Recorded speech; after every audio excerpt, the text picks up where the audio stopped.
అనగనగా ఒక ఊర్లో చాకలి ఉండేవాడు. అతనికి ఒక కుక్క, ఒక గాడిద ఉండేది. గాడిద చాకలి మూటలను మోసేది. కుక్క చాకలి ఇంటికి కాపలా కాసి అతనెక్కడికి వెళ్తే అక్కడికి వెళ్లి తోడుండేది. ఒకరోజు రాత్రి అందరూ నిద్రపోతున్నప్పుడు చాకలి ఇంటికొక దొంగ ప్రవేశించాడు. ఇది గమనించిన గాడిద కుక్క వైపు ఆశ్చర్యంగా చూసి, "నువ్వు దొంగను చూసి మురగలేదెందుకు?" అని అడిగింది. "మన యజమాని మనల్ని అస్సలు పట్టించుకోడు.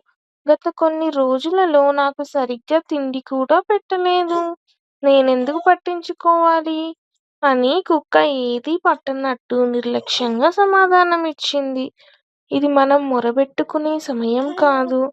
మన యజమానికి సహాయం చేయాలి" అని గట్టిగా గాడిద కూత పెట్టడం మొదలుపెట్టింది. దెబ్బకు ఇంట్లో వాళ్ళంతా లేచారు. దొంగ కూడా పారిపోయాడు. చాకలివాడికి ఎవ్వరూ కనిపించకపోయేసరికి అనవసరంగా నిద్ర చెడగొట్టిందన్న కోపంతో గాడిదను బాగా బాదాడు. ఎవరి పని వాళ్ళే చేయాలనే నీతి అప్పుడు గాడిదకు అర్థమయ్యింది.